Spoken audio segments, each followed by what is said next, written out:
Entendu parler du site internet Coco à travers l'affaire des viols de Mazan jugée en ce moment même dans le Vaucluse.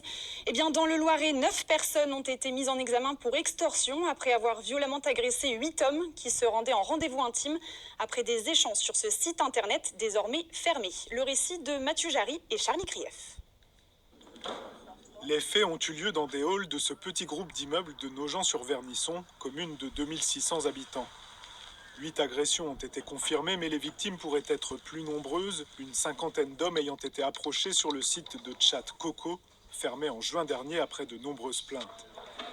Les victimes venues dans l'espoir d'une relation sexuelle se retrouvaient entourées par des individus cagoulés, contraintes de remettre leurs effets personnels, certaines frappées, parfois à l'aide de barres de fer. Les 9 auteurs présumés sont des hommes âgés de 19 à 29 ans et sont poursuivis pour extorsion en bande organisée. Ils résident tous dans le Loiret, à Nogent-sur-Vernisson, Montargis et dans les environs. 7 d'entre eux ont été placés en détention provisoire. Le mobile paraît essentiellement crapuleux et non pas lié à l'orientation sexuelle des victimes. Aucune des victimes n'a porté plainte. C'est un signalement d'un riverain témoin d'une agression qui a déclenché les investigations. La mairie de Nogent-sur-Vernisson a aussi apporté son concours à l'enquête. Nous avons des caméras et nous avons eu certaines agressions qui ont été faites. On nous a demandé des réquisitions de vidéos.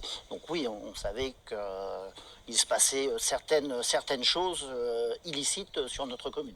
Et je suis très inquiet pour la ruralité quand je vois le déplacement parfois de ces phénomènes de violence, car visiblement les agressions étaient très violentes.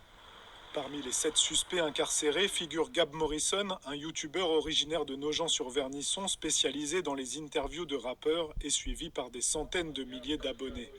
Les agresseurs présumés encourent jusqu'à 20 ans de réclusion criminelle.